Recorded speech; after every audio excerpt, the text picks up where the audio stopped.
150 miles down the Mississippi River, the men destined to become the Angola Three grew up in a New Orleans emerging from segregation, but where the color of your skin still determined your fate. You know, they called the 50s the golden years, but they weren't golden for us or for me either. And so while they may have been golden to some, you know, it was like brown to tin to me, you know.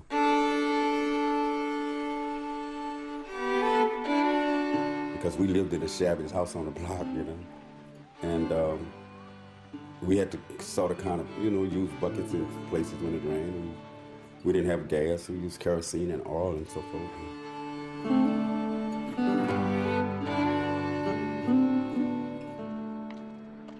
King and I was raised together. He got me by about 5 years.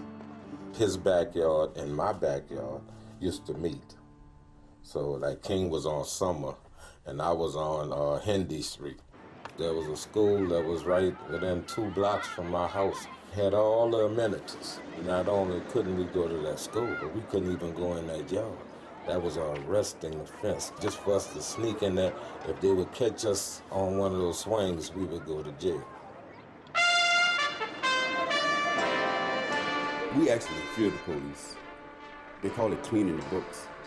You know, they used to clean the books on a lot of black youngsters and young men during that time. Robbers that were committed that went unsolved, they would arrest a black person, a young black man, and put the charge on them and beat them up, make them plead guilty to it.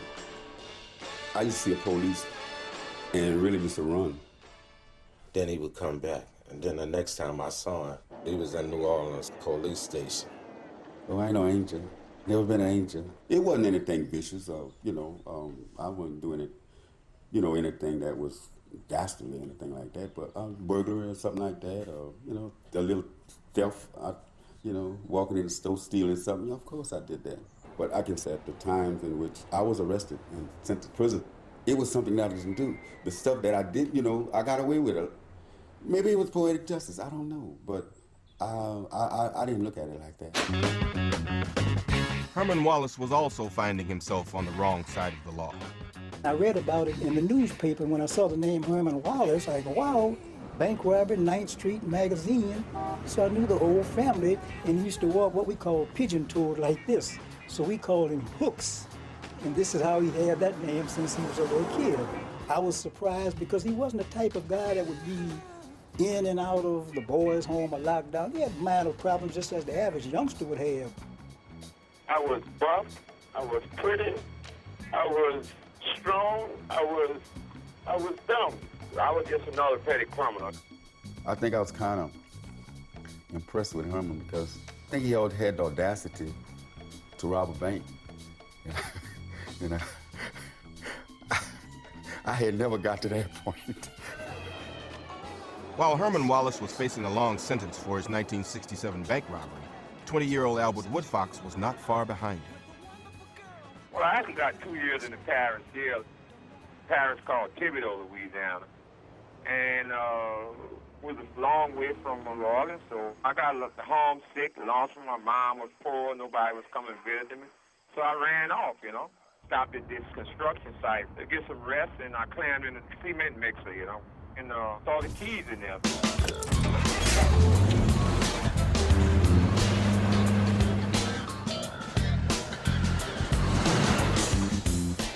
So I drove to New Orleans, you know.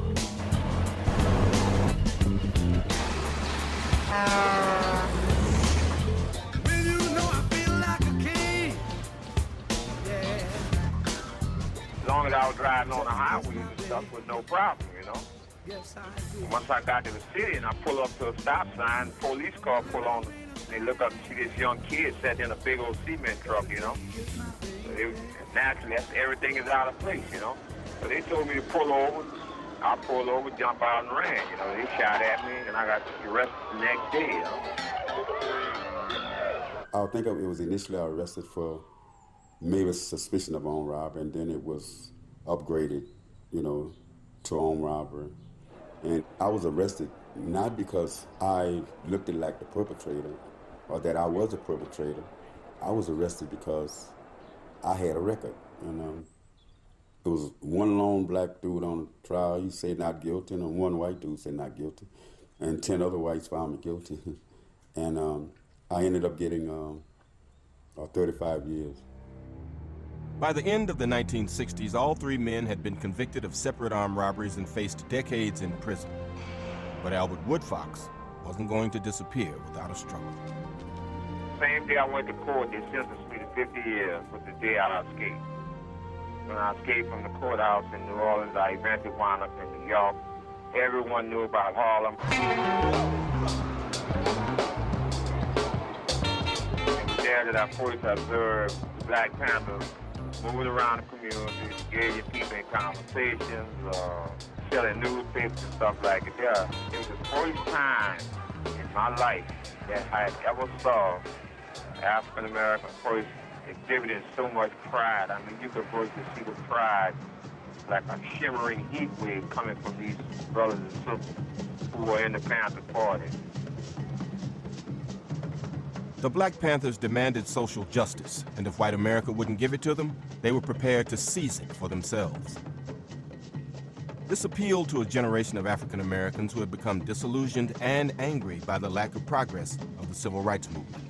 So the concept is this, basically. The whole black nation has to be put together as a black army. And we're gonna say to the whole damn government, stick them up. This is a hold-up. We come for what's ours. Albert Woodfox was impressed by these militant ideas. Recaptured in New York, he was detained in the infamous Tombs prison. There, he saw the Panthers' confrontational tactics at work. We were littered with debris from the riot. Glass, masonry, tear gas canisters, even several dead rats thrown out the windows by the inmates. Ultimately, the Panthers' protests against the horrendous conditions would lead to the demolition of the Tombs prison.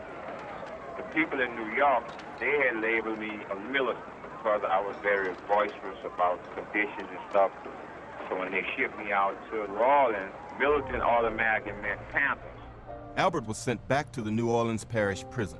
By the fall of 1970, Robert King was already there. Then outside its walls, conflicts between the Panthers and the police had reached the desired housing projects of the city. On September the 15th, which is a spiritual day in my life,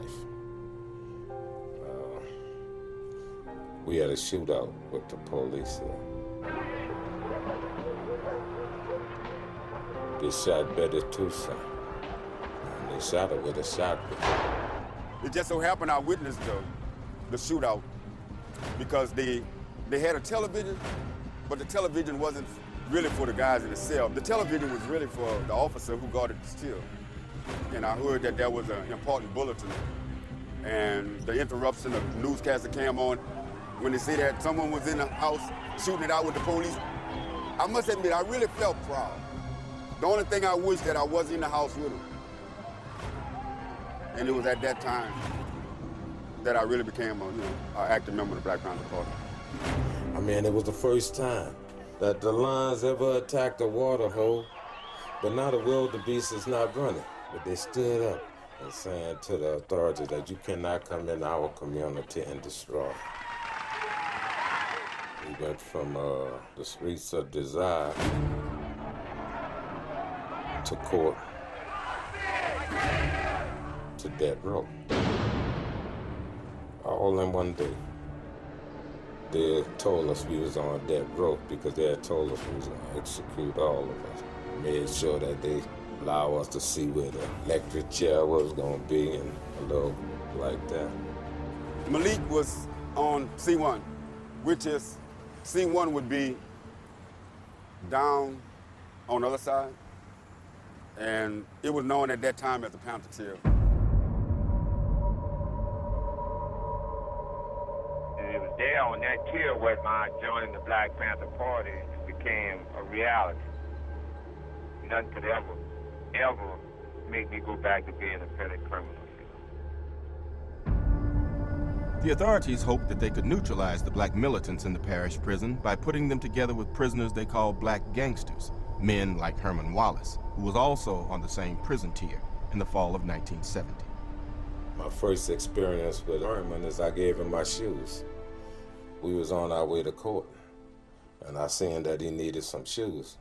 While I was up on the tail, I had a brand new pair of Edwin clamps, and they leather, pure leather, it shrinks when they're wet, right?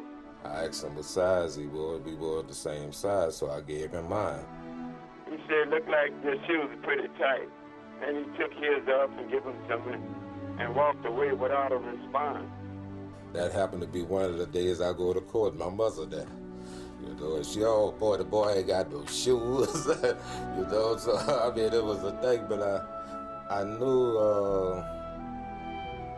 how it was to be swung down the way they was. And right then, I knew that was what I needed to be a part of. And I got caught up into it, and I started sitting in on their meetings, you know, and became a member of the party. I knew that I stood a better chance of getting another pair of shoes because I knew my comrades wouldn't allow me to go without. You know, that collective spirit that we had developed. You know, and the collective spirit that Albert and Herman still exemplify.